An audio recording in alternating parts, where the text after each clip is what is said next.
this is one of the challenges that we have, especially with SaaS. You log in and you've got some visibility there, right? Say whatever SSO provider you're using, I can see that login come in, and then I typically go blind after that. The challenge that we have with what threat actors are doing today is they're skipping the login process altogether. For info stealers, notorious. This is something that I've been tracking for years and years, and it was one of the things that I flagged for our policyholders. I was working for a cyber insurance carrier. So I flagged this, said this is one of the biggest risks that our policyholders are going to be dealing with, because the way that an info stealer works is it downloads malware, you click on a link, whatever it might be, whatever the delivery mechanism is, you download this piece of malware to your system, it goes and scrapes all of your sensitive data, including your passwords and your session cookies, and pumps that back to the attacker. After you log in to an application and you go within, username, password, or even a passkey, or if you have MFA on it, you prove who you are. And in exchange for proving who you are, you get the session cookie. It's like a hall pass. So now I have this hall pass. I can go wherever I want with whatever I have access to. I don't have to re-authenticate in. I just show my hall pass and I walk right through. Well, guess what? The attacker can take that session cookie, pop it into their browser, and now they're acting as you. This is why we have to shift away from this mindset that identity is a static point in time situation to something that is much more dynamic, right? We can't treat this as a noun. Identity is a verb. We have to think about this as something that is an action, it's ongoing, and we have to keep pace with it.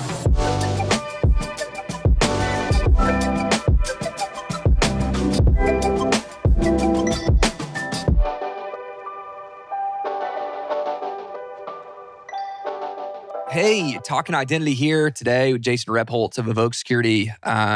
Identity, obviously an issue that's been an issue in cybersecurity for a long time, but we continue to see it rise. Let me ask you this first. From your perspective, Jason, what in your view is the single biggest architectural flaw in today's traditional identity and access management model?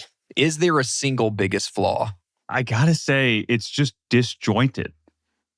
We have this picture of what IAM should be, where it's this utopia that we have one single system that's going to manage it all, and everyone's going to be able to access just the things that they need to access for their job, and everything's great. And it just could not be further away from the truth.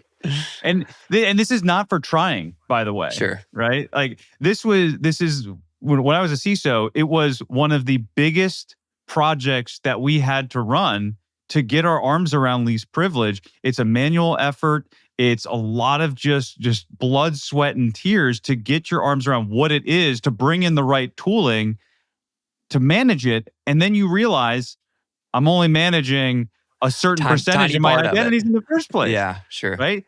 It's so disjointed. And this is where the SSO tax comes into play. If you ever want to piss off a CISO, just mention the SSO tax, because this is the challenge, right? We everything is SaaS now, sure, right? And that's fantastic from a standpoint that I can get access to really good tooling.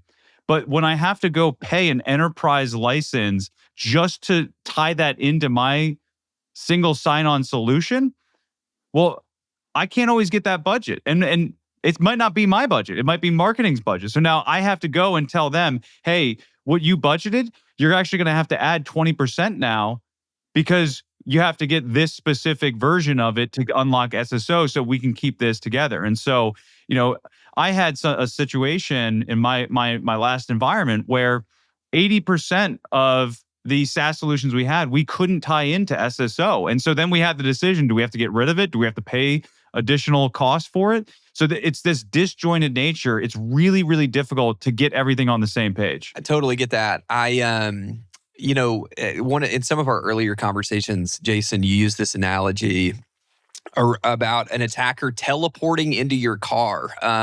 Would love to hear you unpack that for us. How does that map to what's kind of happening after a user logs in? Yeah, and this is one of the challenges that we have, especially with SaaS. You log in and you've got some visibility there, right? Say whatever SSO provider you're using, I can see that login come in, and then I typically go blind after that, right? And for organizations that are bigger, they've got bigger budgets, maybe they have a little bit of visibility in there, but for most companies, they just go blind. And so they just assume that that's that's good, right? That's enough. But the challenge that we have with what threat actors are doing today is they're skipping the login process altogether. So for info stealers, notorious. This is something that I've been tracking for years and years. And it was one of the things that I flagged for our policyholders. I was working for a cyber insurance carrier. So I flagged this, said, this is one of the biggest risks that our policyholders are going to be dealing with. Because the way that an info stealer works is it downloads malware. You click on a link, whatever it might be, whatever the delivery mechanism is, you download this piece of malware to your system. It goes and scrapes all of your sensitive data, including your passwords and your session cookies, and pumps that back to the attacker. Now, what's a session cookie?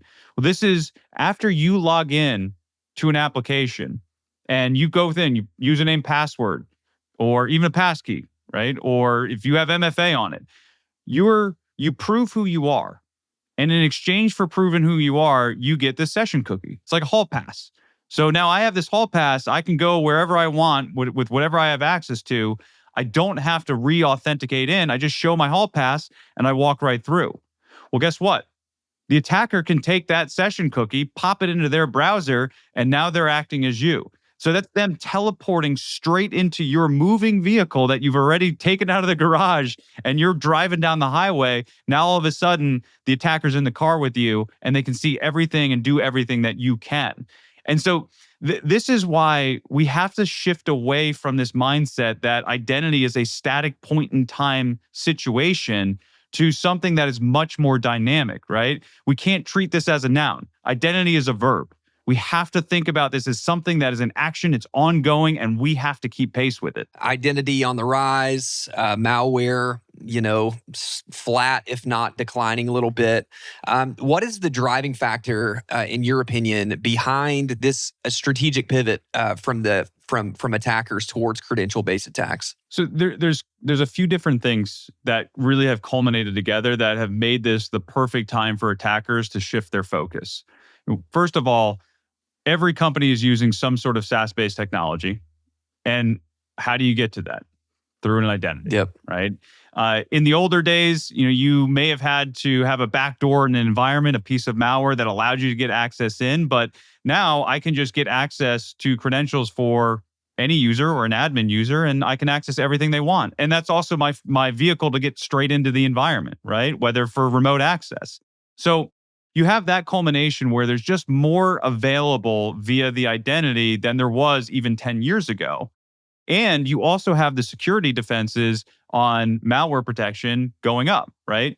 EDR, we love to hate it, right? It's really good at what it does. It still fails, but it still is raising the bar for attackers where there's less of a chance that they're going to be able to hide. There's more opportunity for them to get caught if they're using malware. And so with an identity, after I get access into that environment, and if I'm sitting as the attacker, if I'm sitting logged into your computer, I don't need malware to move to another computer. I can just log straight into that. So there's this concept of living off the land. What is available to me on that box, which is a lot for any Windows environment or any environment. What can I use to move to system or get to the data, or whatever my objective is? I don't need necessarily malware anymore to accomplish that. And so why risk it if I can just use an identity to do that? You've been a security practitioner, you've been a CISO. Let's talk about the real world. There's a reason why so many identity-based attacks are successful. It's because locking down identity is hard. How in the real world, how painful is it for security teams to enforce and maintain least privilege at scale? And what's the result of that failure? Yeah, every day you go into work without shoes and socks on, and you're just walking on glass. That's about what it feels like. And it's not for want of trying. It's just a very difficult process to go through, and it's difficult and it's expensive to manage. Right? Again, I had a small environment, but in order for us to go through and even start to get our arms around it, because no company is going to start off with least privilege in mind from day one, right? Of course. They're trying to grow a business. Like utopia is there, but people aren't getting to it, right? So this is a scenario where you have to have a level set moment. And how do you do that? You have to go talk to people. Hey, Engineering team, what access do you actually need to do your job? Marketing, what access do you need to do your job? And so it's a very manual process to go through and figure out what that looks like. And then you bring in the tooling and you're trying to map these things together. And then guess what?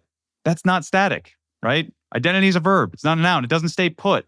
So if somebody needs to elevate their permissions to access a different file, or maybe their scope of their job changed, you have to go through and be able to manage that.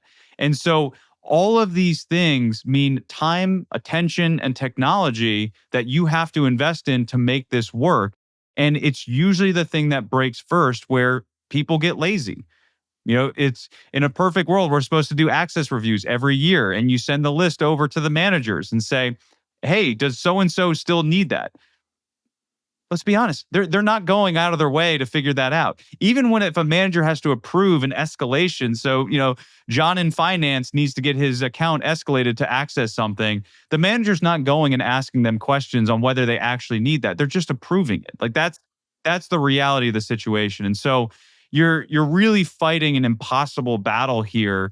And again, the time, the energy, and the resources it takes to try to manage that, it's difficult. And the end result, when something goes wrong, you have a compromise, and it's everything we see in the news headlines today. And it begs the question then, is it just security theater? Right? We're spending all this time and money on it. Now, I'm not arguing the fact that it's the right thing to do, but if it's the right thing to do, but we're doing it so poorly, maybe we need to step back and really kind of rethink this, right? Are we getting the results that we're expecting, and are there better ways to do it? And there are better ways to do it, right? But again, that takes time and energy, and that's the larger your company is, the longer it takes to do it. I don't know of a single identity project that you can complete in less than a year. It's so time intensive to get it, to do the research, because you're waiting for people to get back to you. You're trying to get the right tooling. You can start it and you can make some headway, but you're not going from start to, whatever finished is supposed to mean in your environment. That doesn't happen in terms of a few months or a few quarters. Once an attacker is authenticated, what is the critical blind spot, especially for cloud native organizations, that prevents teams from seeing that activity? It's what's actually happening after authentication, right? This was one of my biggest challenges as a CISO when I was defending my network, right? I was cloud native. So that was it. That was everything. And we went through this challenge of saying, hey, first of all, we deployed SSO, right? We put passkeys in place. I was doing all the right things by any measure, if I can pat myself on the back. And so we had that front door locked down. And I had this where, we had detections. If there was any anomalous activity, if it was somebody logging in from a VPN, somebody logging in with impossible travel where, they work on the East Coast, but suddenly there's a login from the West Coast, right? All those detections were in place. But once they logged in, we were totally blind. And the times that we had to go do investigations after somebody logged in, I got to go to every SaaS application and see what logs do they potentially have so that I can recreate this. It's a very kludgy process. And I didn't have the right visibility because the technology wasn't connected in a way. And this is a challenge for a lot of companies where once you get past that authentication, are you continuing to monitor? Right? This is one of the core principles behind zero trust, right? It's not enough just to trust that first authentication. What's happening after the fact? And so that blind spot is 99.9% of everything that user is doing, because it's everything that happens after the login. That's the stuff that you want to pay attention to. It's kind of like you're reading a book, but every third page is ripped out. You might be able to get some sense of what was happening, but it's just not going to make a lot of sense. And so now you're going to have to go buy a second copy, and then you're looking every missing page. That doesn't help anybody, especially when you're trying to put together a solid detection program. You can't rely on that because it's everything that happens after that authentication. That's where the bad stuff happens, right? It's great if we can block it up front, but the bad stuff happens after somebody's authenticated.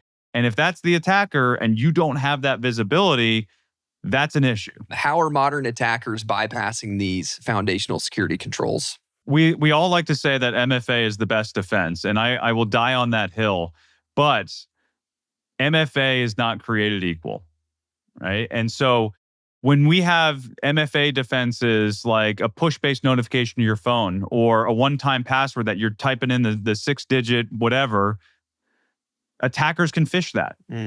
And so there's an attack called adversary in the middle where they're sending you a phishing page. There, you enter your credentials. When you go and the attacker then forwards that on to the legitimate service, and then the attacker is asking you for what your MFA is, and you're going along with it. And so the attacker's sitting in the middle of all of this, and that's where they can steal that session cookie. So you don't even need malware to do this, right? For the info stealer example we talked about earlier. So if the attacker can sit in the middle, they're bypassing that. And that gets you past the front door, right? Now we go to the detection phase. Is this an anomalous login? Well, attackers know what's going on with that. And so they can position their infrastructure in such a way where, hey, if I know that this user is located in whatever state, I might just find a VPN that's located close enough to it, same coast, right? Or I might just find a proxy solution that's even closer to it. And so the attackers have all of these little tricks up their sleeves that make a lot of the standard detections that you're going to get right out of the box not very useful. Yeah. Right. They're good for low-hanging fruit, but we can't live with this mindset that, the standard detections that your SSO provider is going to have is going to be effective at stopping unauthorized logins to your systems. You have to put the work in to build out more detections or work with companies like Expel to get that fine-grained detection in, not only at that authentication point, but also afterwards. So you have that full session visibility and context into what's happening. Yeah, so let's double click on that. This whole idea, identity is not a noun, it's a verb. Keeping visibility on what your users are doing, even beyond sort of the front door. What does a security solution need to do? So we've talked about the problem a lot. What does the security solution need to do? Like, what sort of practical shift is required to move beyond sort of that single check that we see in MFA? It starts with visibility. Now, this is one of the most overplayed taglines in security, but and I hate to say it, but I have to say it, right? You can't protect what you don't know about, and you can't detect if you don't have the right logs, period, right? So it starts with, let's get the right visibility in, get that set up ahead of time.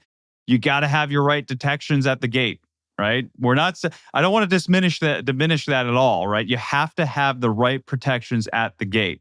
And so you want to make sure that you can try to keep as many bad people out from the get-go, having the right defenses in place, plug for passkeys. But after that, you need to make sure that you have the right visibility into what's happening. When is a user going and accessing HubSpot? When are they accessing a file on Google Drive or on OneDrive? When are they trying to log into another system in your environment? When are they trying to access a resource that they shouldn't have, right?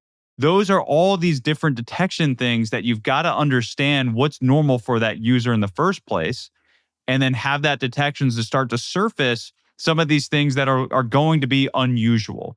And so that's the key there. It's really looking at the full session, the verb, what's happening. It's the actions. That's what you want to pay attention to after that gate. And that's why we say identity is a verb, not a noun, because you have to pay attention to the actions. But here's the problem, Jason. Here's the problem.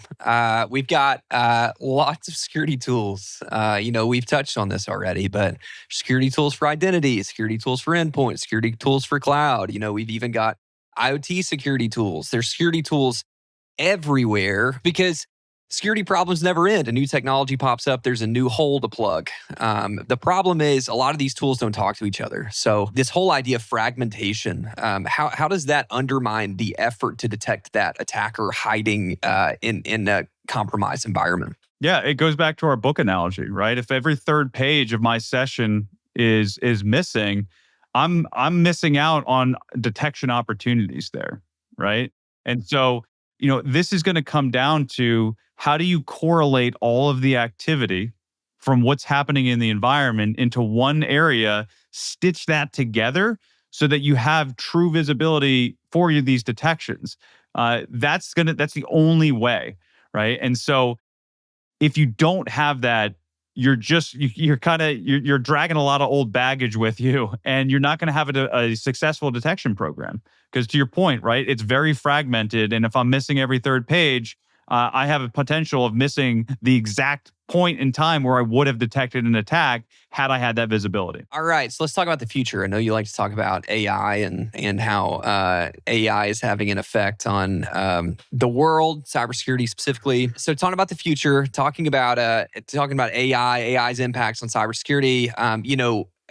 Like I kind of alluded to earlier, identity is difficult because not only do you have human users, you also have a large amount of non-human users that require their own permissions, their own identity structures. And that is becoming even more prevalent with things like AI agents that will work on your behalf in certain environments and things like that, that obviously they require certain identities and privileges and all that kind of stuff. So how do you see non-human identities becoming increasingly critical for security teams to track? We are offloading more to non-human identities.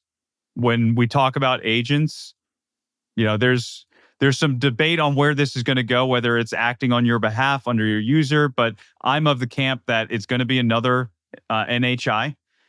And when we look at that future, anyone that's looked at any cloud environment and sees how many NHIs are there, like, prepare yourself, right? It's a long, long list. Nobody's tracking that in their heads, right? Of course. When we have agents, it's just going to add to that. And we don't know exactly what this is going to look like, but imagine they're temporal, right? Like they're going to come and go. Is that the same identity? Is that a different one? And so it's just going to be much harder to track. And then when you get into, agents that can communicate with agents, what does that identity look like? It's going to become a total rat's nest from that identity perspective. And so what this means for us, if we're tracking identities today, you have to prepare for a massive uptick in the number of identities that you're going to have to manage and the complexity that's going to enter. It's because it's not going to just be about, hey, if this identity can communicate with these 5 resources, you have to plan for this NHI can communicate with this NHI, and there's this transitive trust issue that's going to start to surface. How do you deal with that, right? So this is where, we don't know what the future holds and what that's all going to look like. But I would really urge security teams today to start thinking through, what is that going to look like? And are you prepared for that? And what do you have to put in place? It might be new technology. It might be rethinking what least privilege looks like. Or it might be rethinking how you're building and architecting the environment, right? Because when we're talking about agents, it might not be an issue of least privilege. It might be an issue of least autonomy, right? Oh, interesting. And so we really have to think through this. And I stole that from Rich Harang at NVIDIA, brilliant guy. And I think that's really the thing we have to think about is, what does least autonomy look like in the world of agents? What a crazy future we have ahead of us in terms of identities and security. We've covered a lot of ground. Is there anything else, Jason, you can think of regarding identity and security that would be worth mentioning? The key thing here is that identity is the real crux of security today. It's a very difficult challenge to overcome, but we have to continue getting better at it, because with how technology is being built and how systems are operated today, that identity is the central thing that's either going to make or break you. And unfortunately, with the way that attacks are going, I think attackers have the advantage. And so it's important for you to really understand that there is going to be a failure. And so take the time to round out your detection program to make sure that you're getting that session-based activity so that you're not just relying on that front door. You have to assume that the attacker is going to bypass that. Jason Rebholz, thank you for your time, my friend. This was great. Good discussion. Thanks for having me.